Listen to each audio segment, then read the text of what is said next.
कुछ क्या होता है कि जब हमने आपको पहले बता दिया था लैमार्कवाद और डार्विनवाद, तो उसके बाद में आता है जीवों का वर्गीकरण। कि जो जीवों का वर्गीकरण है, तो उसके बाद में जो जीव का विकास हुआ, यानी जो हमें क्या है, हम एक जीव ही है ना, मनुष्य है ना, तो हमारा विकास कैसे हुआ, ये बात हम जानेंगे। हमारा विकास कैसे हुआ और हमें हमसे पहले किन किन जीवों का विकास हुआ। हमसे पहले तो बहुत सारे जीव हैं ना, वायरस, बैक्टीरिया, प्रोटोजोआ, तो ये सब क्या है, तो इनका एक अलग अलग संघ बनाया गया। क्यों? क्योंकि इनके बारे में अच्छे से जानने के लिए हम क्या करते हैं, अगर जो हमें मान लो किसी तत्व के बारे में पढ़ना है तो हम केमिस्ट्री पढ़ते हैं। और अगर जो केमिस्ट्री में भी दो तरह से होती है, अगर जो हमें कार्बनिक के बारे में पढ़ना है, कार्बनिक तत्व, कार्बनिक पदार्थ, तो हम पढ़ते हैं ऑर्गेनिक केमिस्ट्री। और अगर जो हमें सिर्फ किसी और तत्व के बारे में पढ़ना होता है जिसमें कार्बन नहीं होता है, तो हम पढ़ते हैं इनऑर्गेनिक केमिस्ट्री। तो उसी तरह जो जीव होते हैं, प्रोटोजेवा, सिलिंट्रेटा, इन सभी जीवों को बांटा गया। और फिर जीवों का विकास कैसे हुआ? जीवों का सबसे पहले विकास हुआ था, ऐसा माना जाता है कि एशिया, अफ्रीका, तो यहां पर ये सब हमारे जैसे जीवों का विकास सबसे पहले हुआ एशिया और अफ्रीका में। क्योंकि वहां से जितने भी सबूत, अगर जो हम माने कि वहां से जो सबूत मिल रहे हैं कि जीवों का विकास कहाँ हुआ, तो एशिया और अफ्रीका में। हमसे पहले बहुत सारे जीव आए, तो उनमें कुछ जीव इस तरह से होते हैं, लेकिन हमसे जो पहले आए तो उनमें सबसे पहले क्या देखा गया, और लैमार्कवाद और डार्विनवाद में सबसे पहले, उनके बाद में कौन आया, नव डार्विनवाद नाम लेकर आए। तो उन्होंने भी इस बात को, यानी जो डार्विनवाद थी, तो उन्होंने ही उसको सपोर्ट किया, तो जिसका नाम रखा गया नव डार्विनवाद। पर उसमें जो है वो उपार्जित लक्षणों की वंशागति वाला कुछ विभिन्नताएं बताई गई। उन्होंने जो लैमार्क थे, तो लैमार्क ने क्या कहा कि उपार्जित लक्षण वंशागति होते हैं, लेकिन नव डार्विनवाद ने क्या कहा, उनमें उस पर सिर्फ कुछ खास प्रकाश डाला कि इनसे सिर्फ विभिन्नताएं प्रकट होती हैं। फॉर एग्जाम्पल, अगर जो विभिन्नताएं ना हो, तो हम समझ लो यहां पर इतनी गर्मी में सरवाइव कर रहे हैं, बट अगर जो हमारी अगली संतान हमारे जैसे ही हो और यहाँ का जो मौसम है, यानी तापमान है जैसे, तो वो बहुत ही ज्यादा ठंडा हो जाए, तो क्या होगा, हमारी अगली संतान उस पर सरवाइव ना कर पाएगी। क्योंकि जब विभिन्नताएं नहीं होगी तो उनमें क्या होगा कि वो हमारे जैसे होंगे। तो इसीलिए इन जीवों को बांटा गया है 5 में। वो कुछ इस तरह से हैं, बच्चे नोट भी करते रहे साथ में। संघ, कांडेटा,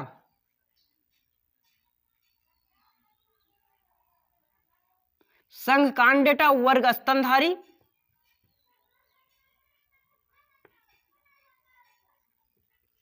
वर्ग स्तनधारी गण प्राइमेट,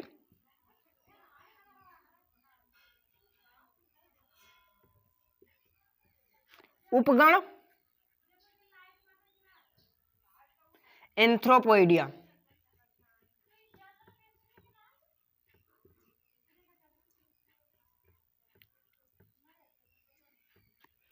कुल होमिनिडी,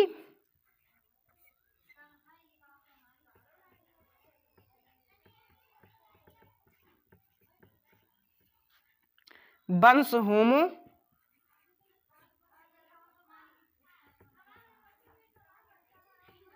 जाति सेपियंस और उपजाति सेपियंस।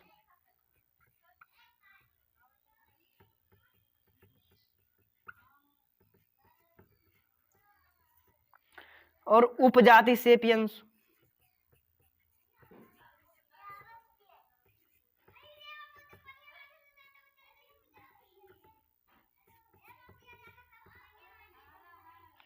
तो अब आप लोगों को कमेंट करना है कि हम इनमें से किसके थ्रू आते हैं। जैसे कोई कोई जीव है,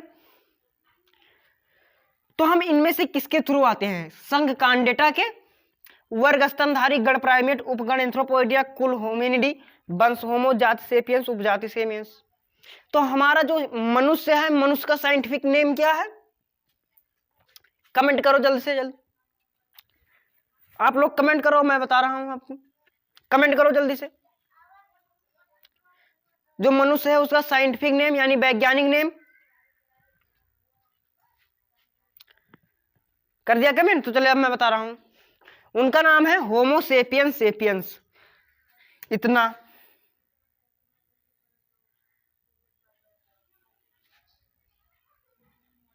और ऐसा क्यों होता है? क्योंकि इसलिए किया जाता है कि जो अगर जो कोई भी जीव है तो उसकी वंश भी देखी जाती है, वंश देखा जाता है, जाति देखा जाता है और उपजाति देखा जाता है, उसके बाद में उसका नामकरण किया जाता है। तो हमारा वंश क्या है? होमो, जाति सेपियंस और उपजाति सेपियंस। तो मनुष्य का साइंटिफिक नेम हुआ होमो सेपियंस सेपियंस। और हम किसके थ्रू आते हैं? हम क्या हैं? हम स्तनधारी वर्ग के हैं। हमारा वर्ग क्या है? स्तनधारी वर्ग क्या है? तो ये है हमारा वर्ग स्तनधारी। तो जिन बच्चों को समझ में ना आया हो वो कमेंट कर दें, और जो नए हो चैनल को सब्सक्राइब कर दें। तो चलिए हम आगे बढ़ते हैं। आगे बढ़ने से पहले एक क्वेश्चन है, उसका जवाब आप लोगों को कमेंट करना है।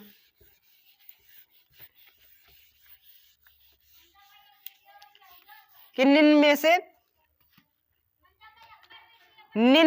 कौन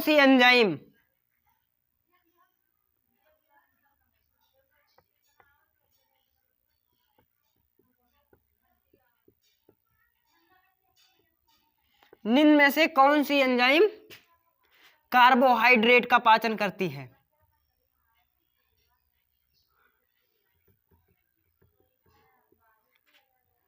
कार्बोहाइड्रेट का पाचन करती है।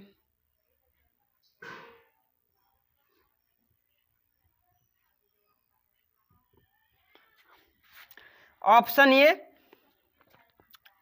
एमाइलेज,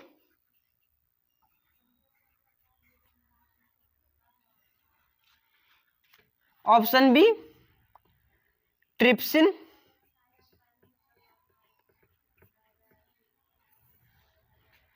ऑप्शन सी लाइपेज, या फिर ऑप्शन डी इनमें से कोई नहीं।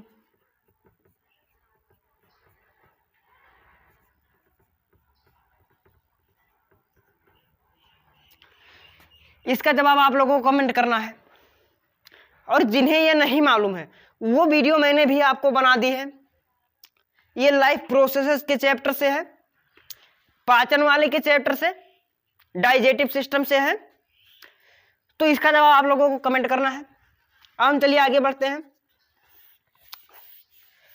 तो इनमें जो होते हैं हमारे अंदर क्या होते हैं कि जितने भी ऑर्गन्स होते हैं यानी बॉडी पार्ट होता है तो वो अलग अलग काम करता है, और उनकी जो मूल रूप होती है वो कुछ अलग अलग तरह से बनी होती है। फिलहाल अगर जो हम मान लें समजात अंग,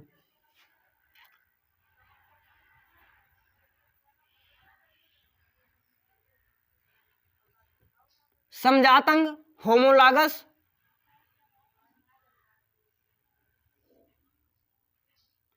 होमोलॉगस ऑर्गन्स, समजात अंग। तो ये वे अंग होते हैं जो मूल रूप से उत्पत्ति और मूल रूप से तो समान होते हैं, पर इनके जो कार्य होते हैं वो भिन्न भिन्न हो जाते हैं। मैंने क्या कहा कि जो समजात अंग होते हैं यानी होमोलॉगस ऑर्गन्स, तो इनकी उत्पत्ति और मूल रचना तो एक जैसे ही होती है, लेकिन जो इनका कार्य होता है तो वो अलग अलग होता है। जैसे एग्जाम्पल के थ्रू, जो घोड़ा है, घोड़े का अग्रपाद और हमारे जो हाथ हैं यानी मनुष्य का हाथ, और जो मेढक है मेढक का अग्रपाद। अब यहां पर देख लीजिए, तुलना कर लीजिए कि जो घोड़े का अग्रपाद है तो वो चलने में भी काम आता है, और मेढक का अग्रपाद वो तो उसे फुदकने में यानी कूदने में काम करता है। पर जो हमारा हाथ है तो इससे तो ना हम चलते हैं ना ही कूदते हैं। हो गए ना, तो ये हो जाते हैं समजात अंग। अब फिर यहीं पर अब बात आती है समरूप अंग। ये पहला नंबर, ये दूसरा नंबर, समरूप अंग।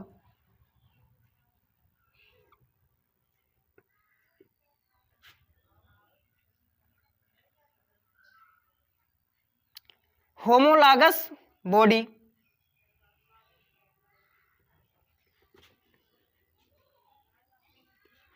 Homologous body. तो ये जो होमोलागस बॉडी है,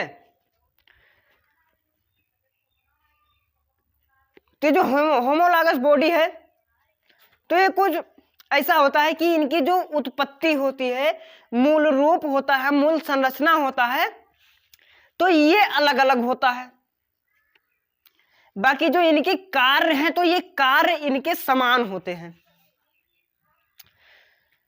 जो उत्पत्ति और मूल रूप से समान ना हो पर उनके कार्य समान हो तो वो होते हैं होमोलागस बॉडी, समरूप अंग। फॉर एग्जाम्पल, कीट के पंख। जो कीट होते हैं, कीट के पंख और पक्षी के पंख यानी चमगादड़ के पंख देख लिया जाए तो अब आप लोग बताइए कि इसमें कीट के पंख में और चमगादड़ के पंख में क्या फर्क है। चलो जल्दी से कमेंट करो, चलो कमेंट करो, तब तक जल्द से जल्द कमेंट करो।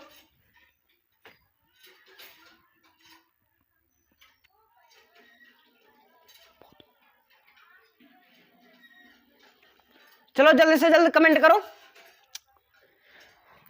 तो चलिए मैं बता दे रहा हूं कि इनमें फर्क है सिर्फ हड्डियों की, क्योंकि जो चील यानी जो चमगादड़ के पंख हैं तो उनमें हड्डियां पाई जाती हैं, लेकिन जो कीट के पंख हैं उनमें हड्डियां नहीं पाई जाती हैं। तो ये इसलिए हो गई होमोलागस बॉडी। ये समरूप हैं, पंख तो इनके समान ही होते हैं, दिखने में समान, कार्य करने में समान, पर इनकी जो मूल रूप से संरचना है, उत्पत्ति है, मूल रूप संरचना और उत्पत्ति की दृष्टि से समान नहीं है। तो ये हो गए होमोलागस बॉडी।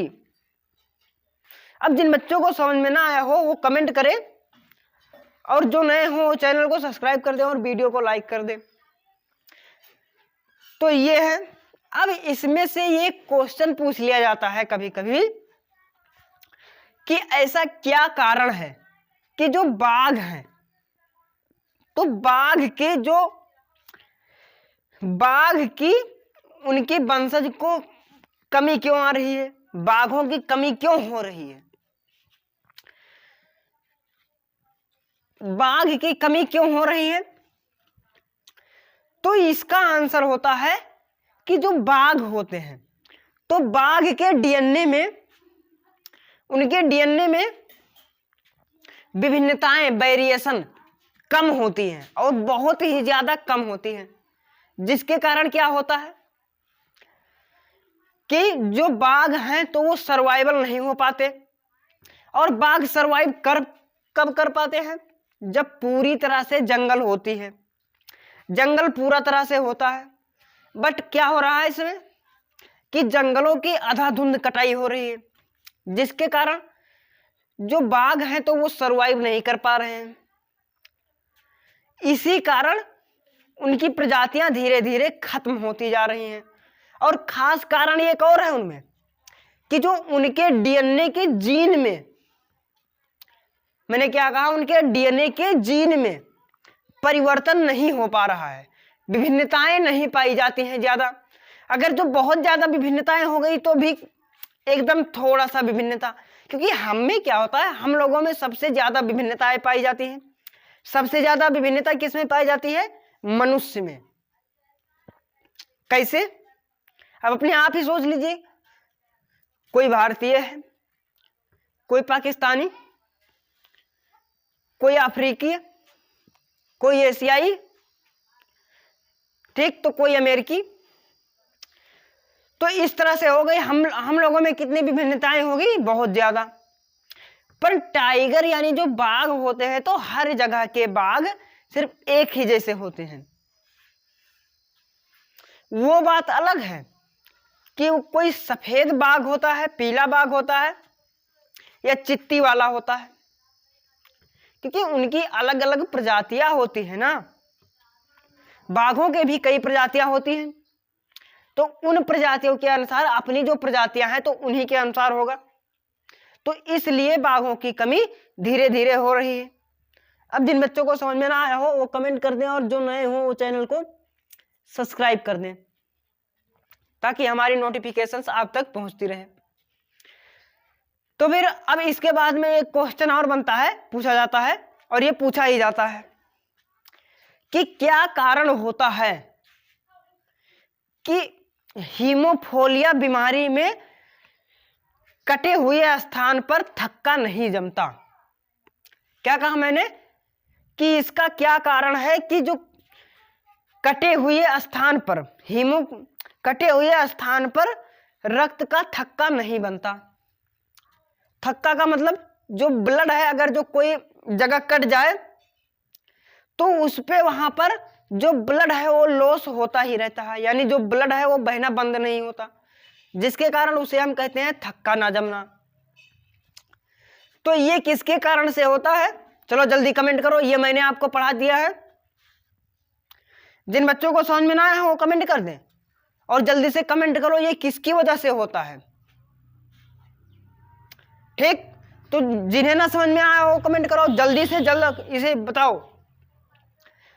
तो मैं बता रहा हूं, ये होता है प्लेटलेट्स की कमी से। जो प्लेटलेट होता है, प्लेटलेट की कमी से हो जाती है हीमोफीलिया नामक बीमारी, जिसे हम कहते हैं हीमोफीलिया। तो इसके कारण से क्या होता है कि जो प्लेटलेट्स होते हैं तो उनमें खास तरह के प्रोटीन्स पाए जाते हैं, खास तरह के प्रोटीन्स पाए जाते हैं। तो उस प्रोटीन्स की वजह से रक्त का थक्का जमना शुरू हो जाता है। उसकी जो प्रोटीन्स होती हैं कुछ इस तरह से होती हैं, उन्हें अगर जो हम माइक्रोस्कोप से देखें तो कुछ इस तरह से होती हैं, जो कटे हुए स्थान पर एक जम जाते हैं, एक लेयर का निर्माण कर लेती हैं।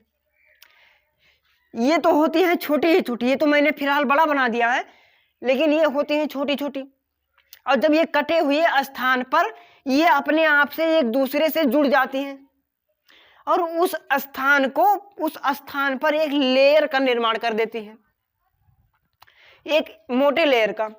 और ये होती क्या है? ये प्रोटीन्स होती हैं, और इन्हीं प्रोटीन्स की वजह से जो हमारा ब्लड है वो ब्लड लॉस होना बंद हो जाता है, और जिसे हम कहते हैं कि रक्त का थक्का जम गया। तो अब जिन बच्चों को समझ में ना आया हो कमेंट कर दें, और जो नया है वो चैनल को सब्सक्राइब कर दें। तो हम पढ़ेंगे कार्बन और उसके यौगिक। अगले वीडियो में अब हम बताऊंगा कार्बन एंड इट्स कंपाउंड। तो उस वीडियो को देखने के लिए हमारे चैनल को सब्सक्राइब कर दें और वीडियो को लाइक कर दें। तो अब हम पढ़ाएंगे आपको कार्बन एंड इट्स यौगिक। तो कार्बन्स के बारे में आपको क्या बताऊं कि जो कार्बन्स होते हैं उसके बारे में मैं आपको आज थोड़ा थोड़ा बता रहा हूं, और कल मैं आपको उसके बारे में पढ़ाऊंगा कि जो कार्बन्स होते हैं वो कार्बन्स हर जगह मौजूद होते हैं। इतना आप समझ में रखिए, कार्बन्स हर जगह मौजूद होते हैं। हम सांस भी लेते हैं तो ऑक्सीजन लेते हैं और कार्बन का त्याग करते हैं। कार्बन डाइऑक्साइड में क्या होता है? एक मॉलिक्यूल कार्बन का होता है, 2 मॉलिक्यूल ऑक्सीजन के होते हैं, जिसके कारण होता है कार्बन डाइऑक्साइड। तो ये होता है, और कार्बन हर जगह मौजूद होता है। हमारे यहाँ पर तो होता है हम सांस लेते हैं तो कार्बन का त्याग करते हैं। अगर जो वो जमीन पर मिलता है अगर जो जमीन पर मिलता है तो कार्बोनेट के रूप में मिलता है, और अगर जो ज्यादा ही बहुत ज्यादा सख्त हो गया, बहुत ज्यादा टेम्परेचर पर मिल गया, टेम्परेचर पर मिल गया, उसके बाद में वो जमीन पर दब गया, प्रेशर टेम्परेचर के साथ में कुछ दिन तक काफी ज्यादा समय तक बना रहा, तो वो हीरा, डायमंड और फिर और चीजों का निर्माण कर लेता है। डायमंड, फ्लोरीन, इन सभी का निर्माण कर देता है। तो ये किसके होते हैं कंपाउंड? Carbon compound. और जो कार्बन होता है तो आजकल वो बहुत ज्यादा यूज हो रहा है। अगर जो हम बात करें पेट्रोल, डीजल, केरोसिन, तो ये सभी किसके कंपाउंड होते हैं? Carbon compound. ये सब किसके हैं? कार्बनिक कंपाउंड। और जिनमें कार्बन होता है वो होता है कार्बनिक यौगिक, और जिनमें नहीं होता है, कार्बन नहीं पाया जाता, वो होता है अकार्बनिक यौगिक। इनऑर्गेनिक कंपाउंड और ऑर्गेनिक कंपाउंड। यहां तक कि अगर जो हम बात कर ले कि जो यूरिया होता है जो खेतों में डालते हैं किसान, तो उसमें भी कार्बन पाया जाता है। यूरिया का फार्मूला क्या होता है? NH2CONH2। ये होता है यूरिया का फार्मूला। और यहां तक कि अगर जो हम खाना खाते हैं, हमारा खाना अगर जो पचता है, डाइजेट होता है, तो वो किस में पचता है? ग्लूकोज में। और ग्लूकोज क्या है? C6H12O6। ये भी कार्बन है। ग्लूकोज, लैक्टोज, फ्रक्टोज, तो ये सब क्या है? कार्बनिक कंपाउंड। तो ये होते हैं कार्बनिक कंपाउंड। जो जिन बच्चों को समझ में ना आया हो वो कमेंट कर दें, और जो नए हो चैनल को सब्सक्राइब कर दें। जय हिंद।